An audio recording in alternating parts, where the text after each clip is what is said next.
নাও তোমার phone. IPhone চুরি করলে তো গাছে বেঁধে মারবেই। কান্না চুদানি কিরে মারা, পাতি সেট থেকে আইফোন বলছে। ওই সব বাদ দে, ফোনটা কি গানা মারতে চুরি করেছিলিস সেটা আগে বল। আমি যেই সেই চোর নয়, আমি হলাম ব্র্যান্ডেড চোর। আমি দেশটাকে আপডেট করতে চাইছি, ওই জন্যই চুরি করি। আরে সুরে বাচ্চা, তুই ফোন চুরি করে দেশটাই কি করে আপডেট করবি?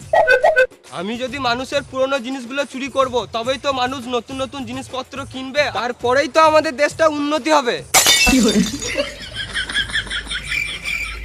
সালাম মামুনি, চোর আবার দেশের উন্নতি কথা ভাবছে। মার চোর চুদাকে।